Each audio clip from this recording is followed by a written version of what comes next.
자, 오늘은 아주 신비로운 불교 경전 하나를 들여다볼까 합니다. 이게 어떤 이야기냐면요. 업보가 얼마나 즉각적으로 나타날 수 있는지, 또 우리의 전생이 현재에 어떤 영향을 미치는지, 그리고 궁극적으로는 어떻게 변화하고 구원받을 수 있는지에 대한 이야기입니다. 이야기의 배경은 7세기 인도로 거슬러 올라갑니다. 한번 상상해 보세요. 부처님께서 수많은 비구들과 보살들, 심지어 천상의 존재들까지 모인 거대한 회중 앞에서 가르침을 펼치고 계시는 그 장엄한 장면을요. 정말 사소하고 아무런 악의도 없었던 작은 실수 하나가 세상을 멈추게 할 만큼 견딜 수 없는 고통을 불러온다면 어떨까요? 이게 그냥 상상 속 이야기가 아닙니다. 바로 오늘 우리가 살펴볼 경전의 시작점이거든요. 아주 정의롭고 자비로운 한 왕에게서 이 모든 사건이 시작됩니다.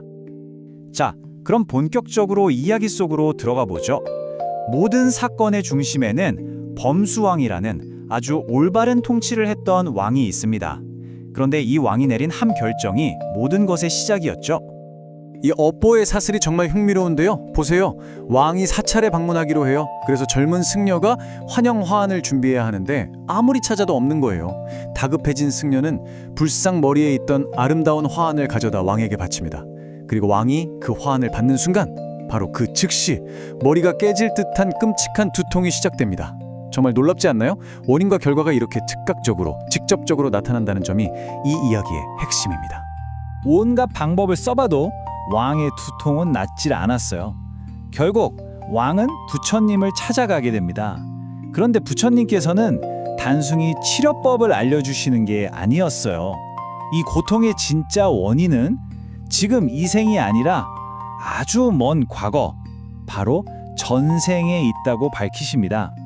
부처님께서 들려주신 전생 이야기는 이렇습니다. 과거에 두 왕비가 있었어요. 첫 번째 왕비인 아소카는 질투심이 아주 많았고 그 시기심 때문에 두 번째 왕비에게 끔찍하게 잔인한 말을 퍼붓습니다. 반면에 두 번째 왕비 아누파마는 아주 친절하고 온화한 사람이었죠. 결국 그녀는 아소카의 험담으로 인한 슬픔을 이기지 못하고 죽게 됩니다. 이때 심어진 업보의 씨앗이 수세기가 지나서야 싹을 틔운 거죠.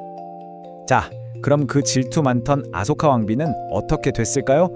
부처님께서는 그녀가 바로 지금 길가에서 아이를 낳고 있는 가난한 여인으로 다시 태어났다고 하십니다.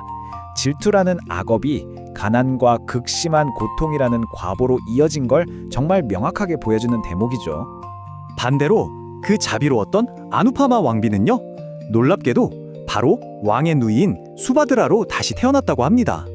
보세요. 악업뿐만 아니라 선업, 즉 친절함 역시 여러 생을 거쳐서 이렇게 좋은 결실을 맺는다는 걸 알 수 있습니다.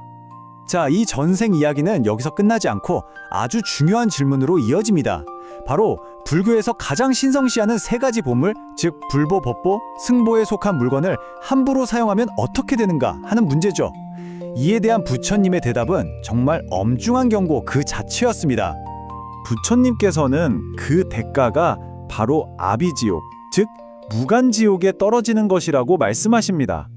이곳은 정말 상상할 수 있는 최악의 고통이 단 한순간도 쉬지 않고 영원히 계속되는 곳이에요. 정말 끔찍하죠. 이게 얼마나 무서운 일인지 설명하시려고 부처님께서 몇 가지 비유를 드십니다. 첫 번째는 독이 든 음식 비유예요. 아무리 맛있는 음식이라도 독이 아주 조금만 들어가면 치명적이잖아요. 그것처럼 승려가 부당하게 아주 작은 공약물을 얻는 것조차도 그와 같다는 겁니다. 아주 작은 잘못이라도 그 결과는 끔찍할 수 있다는 거죠. 두 번째 비유는 흰 천의 잉크입니다. 새하얀 비단에 검은 잉크 한 방울만 떨어뜨려도 바로 눈에 띄잖아요. 이번에 왕이 저지른 순수한 실수가 바로 이와 같다는 겁니다. 불상에 화환을 썼다는 잘못이 즉시 두통으로 드러난 것처럼요. 눈에 뜨긴 하지만 천 전체를 버릴 정도는 아니라는 뉘앙스죠. 하지만 세 번째 비유는 정말 무섭습니다. 바로 잉크통 속의 천 비유인데요. 만약 천 조각을 그냥 잉크통에 던져버리면 어떻게 될까요? 완전히 검게 물들어서 되돌릴 수가 없겠죠. 알면서도 고의로 사찰의 물건을 훔치는 죄가 바로 이와 같다는 겁니다. 죄가 너무나 무겁고 깊어서 구제받는 것 자체가 불가능해 보일 정도라는 거죠. 그렇다고 해서 부처님께서 희망이 없다고만 하시는 건 아닙니다. 잘못을 저지른 이들에게도 자비를 베풀어야 한다고 가르치시죠. 아주 인상적인 비유를 드시는데요. 거대한 코끼리가 깊은 진흙에 빠졌을 때 다른 코끼리만이 그 코끼리를 꺼내줄 수 있다. 즉, 계율을 어긴 승려라고 할지라도 그들은 여전히 부처님의 자식인 코끼리와 같다는 겁니다. 그렇기 때문에 우리가 그들을 돕는 것은 결국 공덕의 씨앗을 심는 것이라고 설명하십니다. 자, 그럼 잉크통에 빠진 천처럼 죄가 깊은 사람에게는 정말 아무런 희망이 없는 걸까요? 부처님께서는 아니다, 방법이 있다고 하십니다. 그리고는 자비의 화신인 관세음보살을 청해서 그 해결책을 직접 설하도록 하시죠. 관세음 보살께서 자리에서 일어나 대비심 다란이를 외우기 시작하십니다. 이 진호는요, 정말 어마어마한 힘을 가지고 있어서 가장 깊은 지옥에 빠진 중생들까지도 모두 구원할 수 있는 신성한 힘을 지녔다고 합니다. 이 다란이의 힘은 상상을 초월합니다. 관세음보살께서 다란이를 외우시자 온 대지가 6가지 방식으로 진동하고요. 천상의 궁전들이 흔들리고 마왕들은 공포에 질려 도망칩니다.